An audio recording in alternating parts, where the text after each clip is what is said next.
Salam alaikum wa rahmatullahi wa barakatuh. Bonjour et bienvenue sur Akramat. Corrigeons ensemble aujourd'hui les TP sur les nombres complexes. Il s'agit de lier des points d'un ensemble.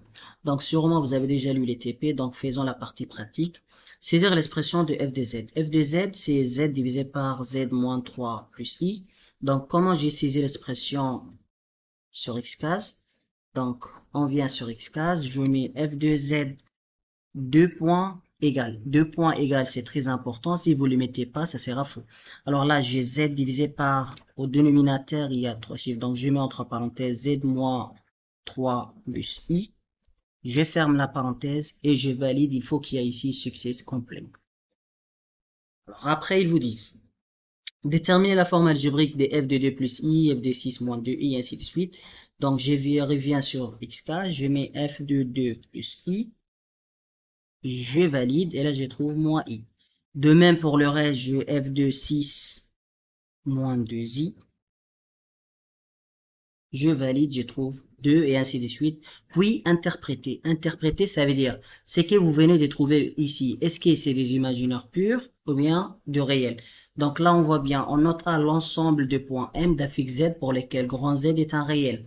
Et B, c'est pour les imaginaires purs. Donc si je reviens ici, je vois bien que f de 2 plus i, ça me donne une imaginaire pure, donc il appartient à l'ensemble B. F de 6 moins 2i, le résultat c'est 2, c'est un réel. Donc, il appartient à l'ensemble A. Donc là, on voit bien, f de 2 plus i, elle appartient à B, f de 6 moins 2i appartient à A, et ainsi de suite. Déterminer l'expression simplifiée de la partie réelle de f de z. Donc, qu'est-ce que je vais faire? Je reviens sur GeoGebra, je vais la partie réelle. Donc, ce que je vais faire, c'est écrire RE entre parenthèses f de x plus i fois y. Je valide et là c'est la partie réelle. Sauf que maintenant, là on trouve bien le dénominateur, mais le numérateur il n'est pas simplifié. Du coup, on peut utiliser simplifie. Entre parenthèses, je vais mettre exactement la même chose que celui-là. Et là on voit bien le numérateur il a été simplifié. C'est x carré moins 3x plus y carré plus x. Et les dénominateurs, on peut prendre le dénominateur de ces parties-là. Et là ils vous disent représenter cet ensemble. Donc comment je représente un ensemble? Là j'écris implicite plot, implicite plot quoi entre parenthèses, je mets réel de f de x plus y, je ferme la parenthèse et là j'affiche la représentation.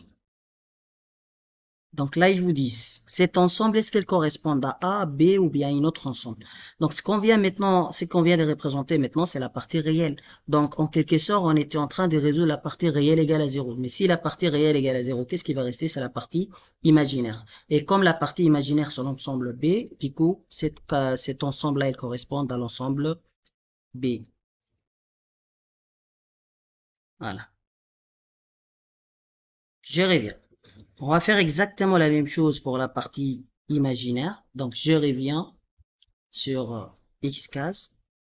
Donc avant on écrivait RE, donc là on va mettre im. Donc ça sera im de f de x plus y. Donc là il a bien donné, sauf que ce n'est pas la forme simplifiée. Donc là j'écris simplifie imaginaire de f de x plus y. Là il a bien donné l'expression simplifiée moins x moins 3y. Là, on va représenter cet ensemble aussi. Donc, on écrit implicite plot.